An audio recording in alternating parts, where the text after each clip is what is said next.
Welcome once again.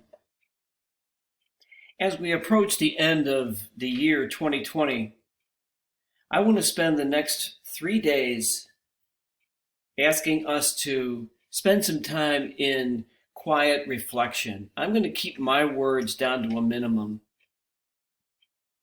Today, I would just ask us all to spend maybe 3 minutes, 5 minutes in reflection on our blessings of this year, whatever they might be, however large or small they might be.